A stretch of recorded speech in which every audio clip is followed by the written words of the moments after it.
नमस्कार विद्यार्थी मित्रांनो, स्वागत आहे तुमचं लर्न विथ साई या युट्यूब चॅनल मध्ये. आज आपण घड्याळ या विषयावर सविस्तर चर्चा करण्यासाठी तुमच्या समोर आलो आहे.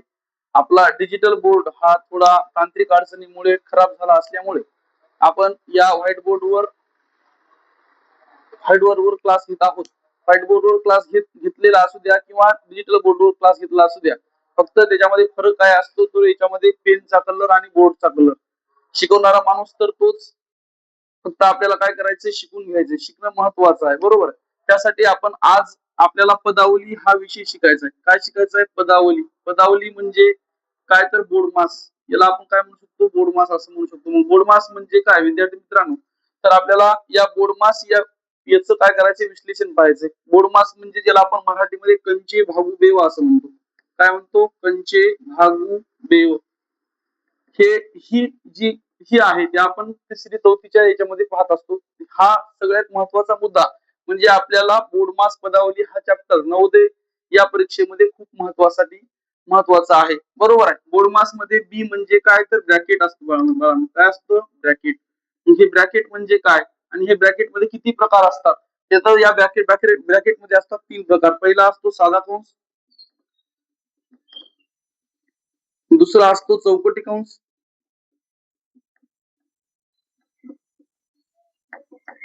तिसरा असतो महिरपी कंस.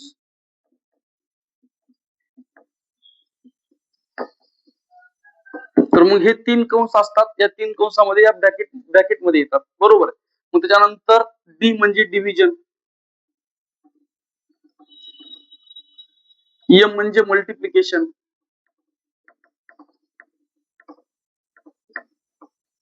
ए फॉर ऍडिशन आणि एस फॉर सबट्रॅक्शन.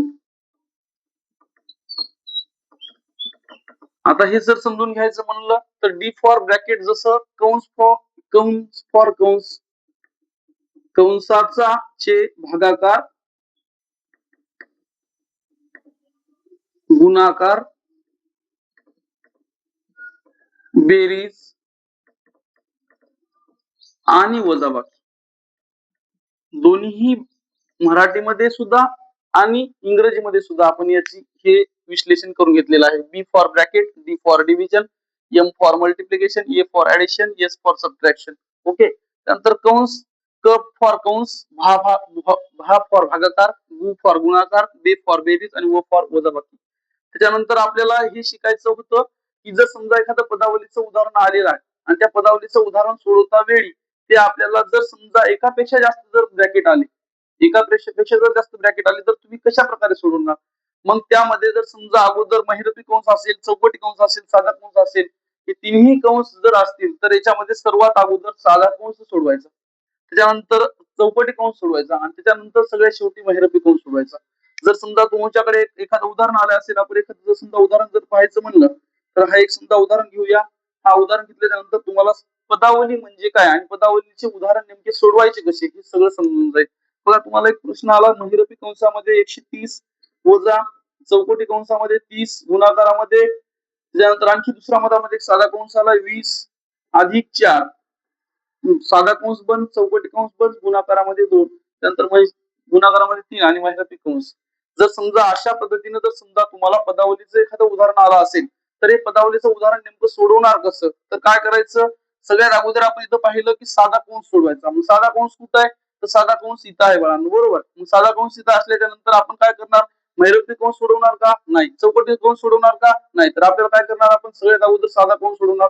मग साधा कंस सोडवायला गेल्याच्या नंतर महिरपी कंसामध्ये 130 जशास तशी ठेवायची, वजाबाकीचं चिन्ह, त्याच्यानंतर 30 जशास तशी ठेवायची, गुणाकाराचं चिन्ह, आणि त्याच्यानंतर 20 अधिक 4 काय करणार आपण, 20 अधिक 4, 20 अधिक 4 24, त्यानंतर साध्या कंसाचं संपलं, साध्या कंस संपल्याच्या नंतर गुणाकारामध्ये 3 तशाच तसं. मग तुम्ही म्हणसाल आपण सर आपल्याला काय करायचं होतं, D for division, M for multiplication, A for addition, S for subtraction. त्याच्यामध्ये आपल्याला गुणाकाराचं चिन्ह होतं अगोदर, ते गुणाकाराचं चिन्ह, गुणाकाराची आधी कंस सोडवणी केली नाही तर आपल्याला काय करायचं, सगळ्यात अगोदर काय करायचं बाळांनो, कंस सोडवायचं, बरोबर. मग त्या कंसामध्ये कोणतीही क्रिया असेल तरी चालते. मग कंसामध्ये इथं अगोदर बेरीजची ही होती, क्रिया होती. बेरीजची क्रिया सोडवायची. मग आपण आपल्याला काय पाहायचं, अगोदर मल्टिप्लिकेशन आहे डिव्हिजन आहे हे पाहायचं नाही. तर काय करायचं, अगोदर सगळ्यात अगोदर कंसामध्ये कोणती क्रिया आहे ते पाहायचं. बरोबर. मग कंसामध्ये ही क्रिया होती म्हणून आपण ती कंसामधली क्रिया सोडून घेतली. आता आपल्याला बघा चौकटीमध्ये चौकटी कंस आहे. या चौकटी कंसामध्ये आपल्याला कोणती क्रिया आहे, गुणाकाराची क्रिया आहे. मग आपण काय करा, महिरपी कंस तशाच तसं 130 तशाच तसं वजा या चौकटी कंसामध्ये काय करणार, या दोन संख्येचा काय करणार, गुणाकार करणार. गुणाकार करायला जर गेलं तर 3चा गुणाकार 3 चौक 12 हातचा आला 1 3 1 3 3 दोन्ही 6 1 7 आणि 0 तशाच तसं म्हणजे 720 गुणाकार झाला बघा. राईट. मग 720 गुणाकार झाल्याच्या नंतर चौकटी कंस बंद, गुणाकारात 3 महिरपी कंस तशाच तसं. बरोबर. मग इथपर्यंत लक्षात आल्याच्या नंतर आता चौकटी कंसामध्ये फक्त एकच संख्या आली. बरोबर. चौकटी कंसामध्ये जर समजा एकच संख्या आल्याच्या नंतर महिरपी कंसामध्ये 130 जशाच तसं ठेवा वजा 720 गुणाकारामध्ये 3 महिरपी कंस बंद. आता फक्त इथे पहा, एकही कंस राहिला नाही, एकही कंस शिल्लक न राहता इथं काय झालंय, 720 गुणाकारामध्ये 3 130 फक्त आणि फक्त काय झालंय, महिरपी कंस एकच राहिलाय. महिरपी कंस एक राहिल्याच्या नंतर इथं पाहायचं की याच्यामध्ये क्रिया अगोदर कोणती करावी लागेल. मग क्रिया तुम्हाला अगोदर सांगितलं डी फॉर डिव्हिजन त्याच्यामध्ये प्रश्न येत नाही. त्यानंतर एम फॉर मल्टिप्लिकेशन, मग मल्टिप्लिकेशनचा संबंध येतो म्हणजे वजाबाकीच्या अगोदर मल्टिप्लिकेशन करावं लागेल किंवा वजाबाकीच्या अगोदर गुणाकार करावा लागेल. मग वजाबाकीच्या अगोदर जर समजा गुणाकार करायचं म्हणलं तर आपण काय करणार, 720 आणि 3चा गुणाकार करणार. बरोबर. मग 720 आणि 3चा जर गुणाकार केला गेलं 3 0 3 7 3 1 3 3 दोन्ही 6 3 7 त्रिक 21 21 20 उतरा वजा 130 तशाच तसं. 120 मधून आपण काय करणार, 2160 मधून 130 काय करणार, आपण वजाबाकी करणार. म्हणजे पहा इथे करून पाहूया, 2160 वजा 130 शून्याला 0 6 तून 3 गेले राहिले 3 1 मधून गेला 0 2 म्हणजे किती उतराला आपलं बाळांनो, 2030. म्हणजे या पदावलीचं उत्तर आपल्याकडे किती आलं बाळांनो, 2030 असं. बरोबर आहे. म्हणजे आपण अशा पदावल्या कशा प्रकारे सोडवणार आणि कशा प्रकारे सोडवायच्या याचं उत्तम उदाहरण आपण घेतलेलं आहे. बरोबर. त्याच्यानंतर जर समजा आपल्याला असं जर एखादं दुसरं उदाहरण जर घ्यायचं असेल तर आपण कसं घेऊ शकतो, म्हणजे कोणतंही उदाहरण येऊ द्या, पदावली म्हणजे काय आणि पदावलीमध्ये नेमकं सोडवायचं काय. तर अगोदर हे तुम्हाला दिलंय, हे तक्ता किंवा ही जी क्रिया आहे ही क्रिया कशा प्रकारे करायची ही जर समजलं तर तुम्हाला पदावली सोडवायला काही अडचण जाणार नाही. त्यामुळं जर समजा आपण असं एक दुसरं उदाहरण घेतलं तर इथे बघा, आपण एखादं दुसरं उदाहरण घेऊया.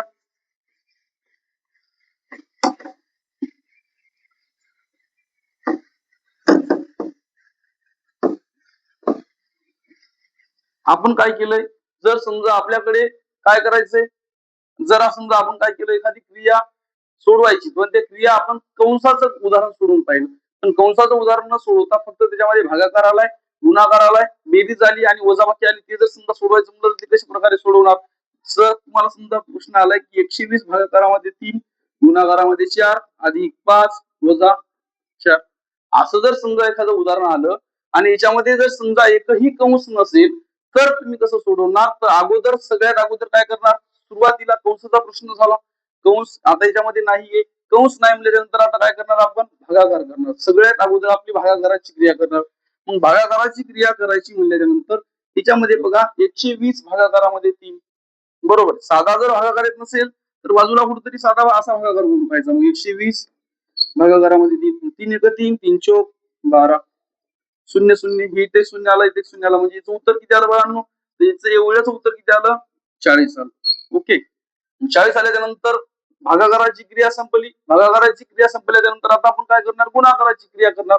मग गुणाकाराची क्रिया करण्याच्या नंतर याच्या बाजूलाच आपला गुणाकार आहे, +4 जशाच तसं वजा 4 जशाच तसं. मग गुणाकाराची क्रिया, भागाकाराची क्रिया संपली.